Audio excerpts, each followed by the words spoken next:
What's going on, Blues? Welcome back to Life as an Evertonian. This is our final summary of the game last night at the Hill Dickinson Stadium where Everton drew 1-1 with Leeds United. I'm going to start off by saying this. I appreciate and I respect everything that Idrissa Gana Gueye has done for our football club. I appreciate that he's just come back from the AFCON Cup with Iliman Ndiaye, and they've gone there and won the tournament. Listen, he set up Tieno Barry last night. He grew into the game much more in that second half. He's hit the bar. But for me, when we're at home, playing Idrissa Gana Gueye and Jimmy Garner in there, it's too defence-minded. And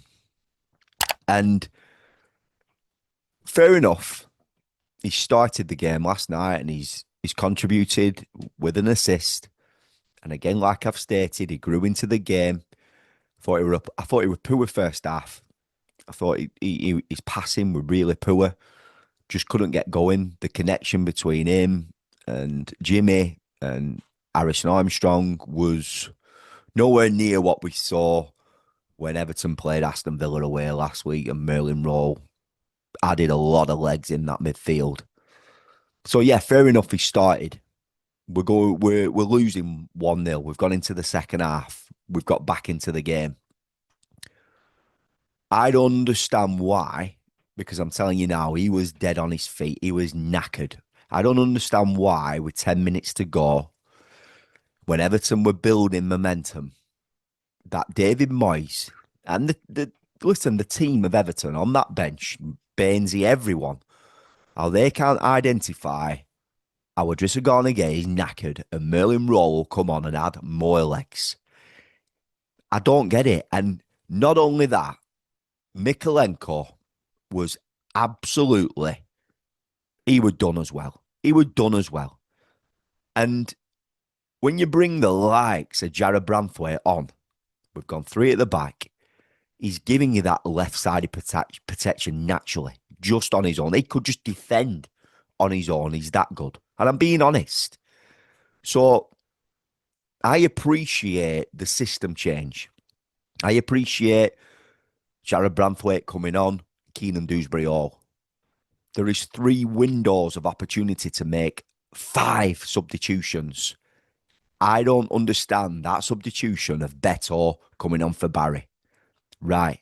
Your first substitutions were Keenan Dewsbury Hall, Jared Branthwaite at half-time. Tyler Diblin has come on. Beto's come on. It's 4. In that third window, Azanu should have come on for Mykolenko and Merlin Rowe should have come on to go and try and win the game, to give us something a little bit different, a little bit extra. I can't believe I'm saying this, but Nathan Patterson is our best fullback at our club. I can't believe I'm saying that, but he is. And what worries me now, the fact that Jared Branthwaite has come back, because I want him back. We want him in this team. 100% we want him in this team. Is David Moyes going to revert Jake O'Brien back to right back again? Do you know what I mean? And that's what I can't. I'm just really struggling to work out some decisions at minute. And I've loved David Moyes, and I respect David Moyes. And I'm not an Evertonian here who's calling for David Moyes' head. I'm not. But some of the decisions, and I know he's come in that press conference and he's said, look, I had a decision to make with Merlin. And it's like he almost half regrets it in a way.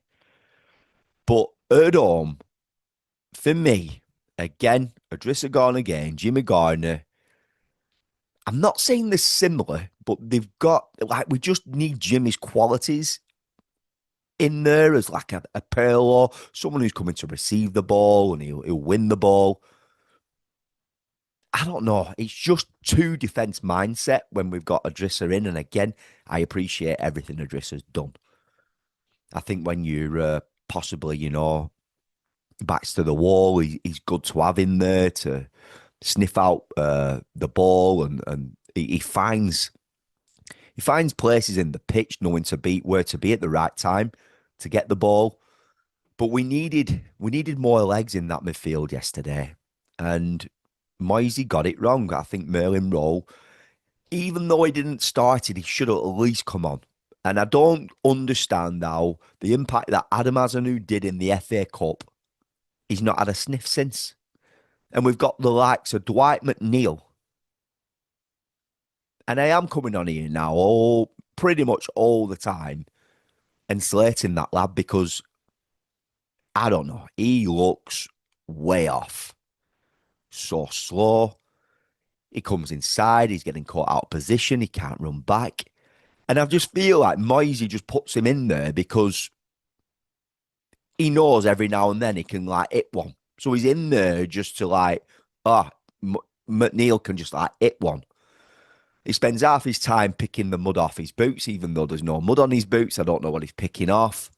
Really, really frustrating. And I'm going to say this as well. When Keenan Dewsbury Hall came on the pitch and Jared Brownsway, I sit in the East Stand and I'm really close to the pitch. I've not heard any talking until them two lads have come on the pitch. I'm not hearing any voices. I'm just not hearing it. I'm not hearing like when Mikalenko's come out to the left. I'm not hearing him shouting for the ball. I'm not hearing any sort of aggression to receive the ball and get out. It's very, very frustrating, Blues. I remember when we had Phil Neville as a captain. And honestly, it was like you used to have another manager on the pitch, a leader, constantly talking through the side. And I weren't hearing that last night. I'm not hearing it.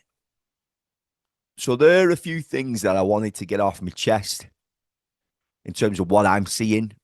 And, fair enough, Moisey, you may have got it wrong by selecting Idrissa Gana Gueye, although he got an assist. Fair enough. He's hit the bar. He's grown into the game second half. He were knackered. And Merlin Rowe didn't come on for him. We didn't choose 5 substitutions. We chose 4. We brought Beto on for Barry. He didn't need to. No injury to him or anything. It was just, you're trying to change something else that's like for like. There's no difference. Azanu will give something different. I feel like I'm talking to Moisey here, even though he's never going to see this. But it's true. And Merlin Rowe would have given us something a little bit different. And we all can see it. The transfer window is looming. There's not long to go. I'm hearing rumours today of an attacker, a Brazilian attacker. Do you know what? I forgot his name now. I don't know nothing about him. 20-year-old.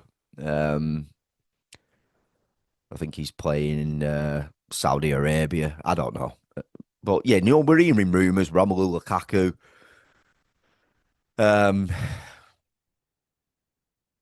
We need some bloody fullbacks though, Blues, honest to God. Like, I think Nathan Patterson did all right in that first half. He tired. There was periods though where I think ball should have gone into the box a little bit quicker. Didn't do. I think Leeds are showing qualities in terms of speed. That Harrison last night, I thought he was fantastic. And that's what Everton are lacking. We are lacking speed. We are probably the slowest team in the league.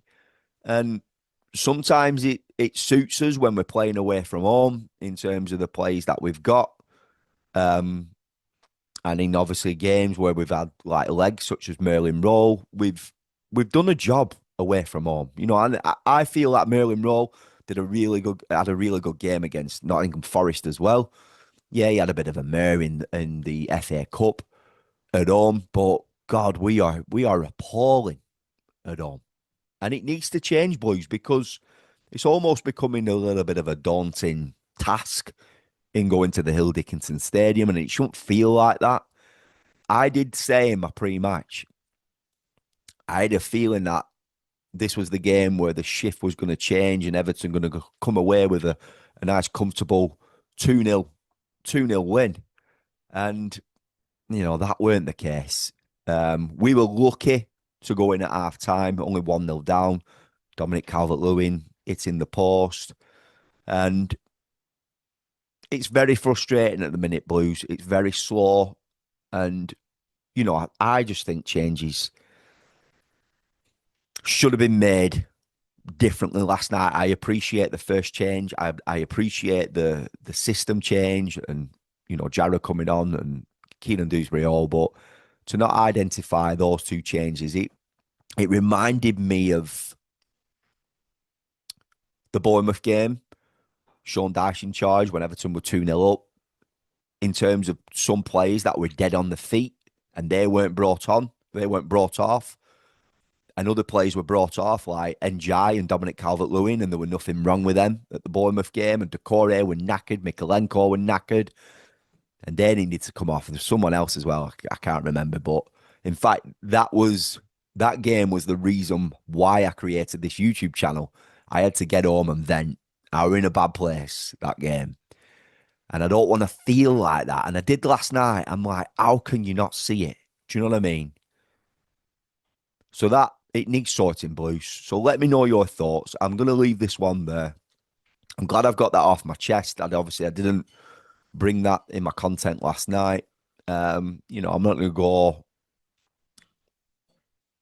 any more detail in terms of how the game played out. We know how it played out. And we move on to the next game, which is Brighton away. And I don't feel, even if Dwight McNeil plays, we're not going to see that Dwight McNeil that we saw a couple of seasons ago. Where did he get an hat trick? I think he did, or it might have been two. No, I think it were an hat trick. Can't remember, but it was. Yeah, I think it were. Decore scored, didn't he, as well? But yeah, 5-1. We're not going to see that from Dwight McNeil. We're not going to see that ever again. So I don't know. For me, he can't be anywhere near this team sheet, and I feel brutal in saying that, but I can't witness watching that type of football from him. Any kid out there who's hoping to be a professional footballer, if that is the case, you've got every chance of making it. And, really, really poor. Really, really poor across the board.